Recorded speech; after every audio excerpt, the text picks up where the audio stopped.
Quão errado seria se tivesse fantasias contigo desejando a terapeuta? É terapia, ouça terapia. É terapia, ouça terapia. É terapia, ouça terapia. É terapia, ouça terapia. Há mais de Bora lubrificar a vida! Eu sou a Maria Cecília, psicóloga pós-graduada na área da sexualidade. Então se inscreva no canal, mete o dedo no sininho e vem comigo! Bora lubrificar a vida!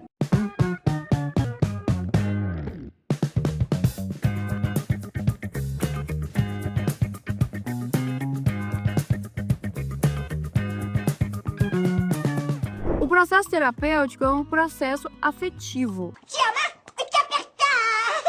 Não vai ser divertido.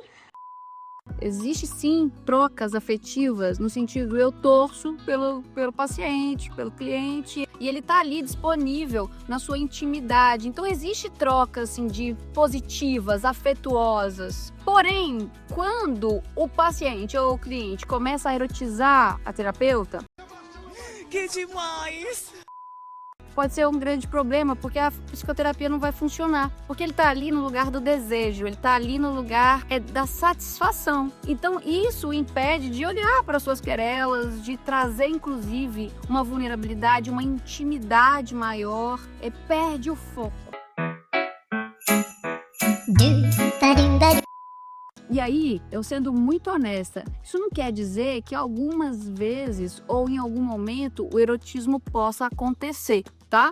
Porque pode acontecer, numa relação afetuosa pode vir a acontecer. A questão é quando isso se torna frequente ou quando isso se torna um mote da psicoterapia. Então a pessoa vai passear na psicoterapia, vai satisfazer ali, né? Satisfazer talvez um lado, e aí é a fantasia. Mas isso já aconteceu? Já sim. Como que eu conduzo isso? Eu trago para a relação terapêutica. Eu falo, olha, eu percebo que existe um erotismo. Por exemplo, já aconteceu do paciente estar aqui, querer estar em processo terapêutico, mas durante a terapia comentar os meus posts ou fazer elogios exacerbados, inclusive sexuais, né, me elogiando de uma forma sedutora. Só besteira.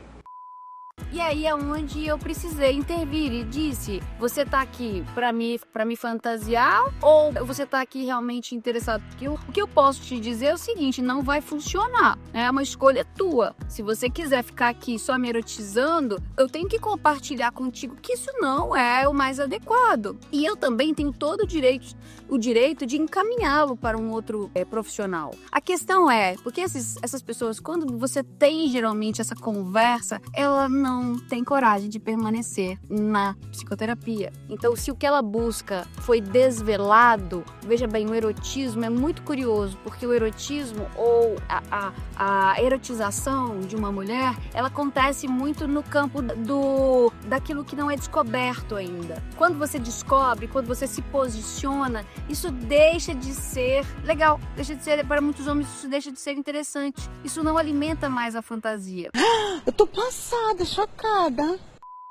Então, muitas vezes o que acontece é que esse sujeito, ele sai, ele desaparece da terapia. Ou, de alguma forma, é como já aconteceu também em outros momentos, de você ter que fazer uma escolha como profissional. De entender que se separar, se apartar daquele paciente, vai ser melhor para ele. Então, já aconteceu de paciente ficar obsessivo comigo, de ficar mandando mensagens, de estar o tempo todo me erotizando, de querer coisas relacionais comigo.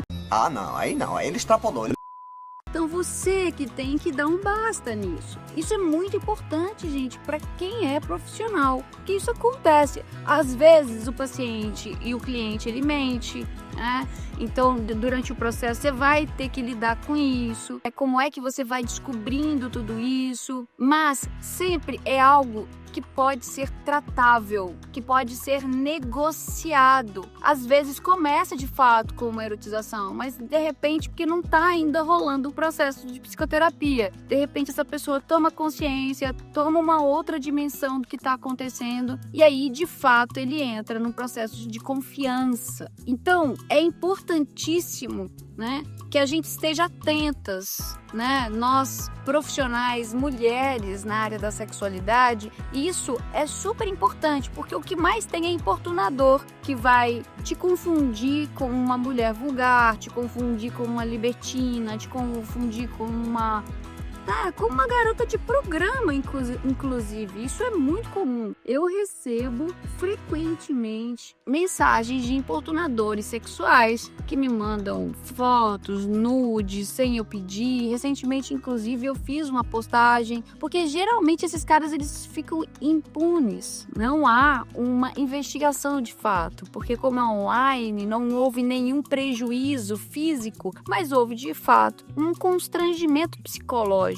E isso precisa ser combatido. Então, se você frequentar aqui os meus conteúdos, você vai ver que eu vou falar muito sobre isso, sobre a questão do constrangimento do abusador, que é o que mais eleva o ego dele. É poder saber que ele está no lugar da dominação. Então, vamos ficar atentas, vamos ficar atentos. E se você precisa de psicoterapia e em algum momento você está confundindo, compartilhe com a sua psicóloga, compartilhe com a sua terapeuta essa sensação, porque isso é negociável dentro de um processo psicoterápico. Então se inscreva no canal, mete o dedo no sininho e bora lubrificar a vida. Vem comigo!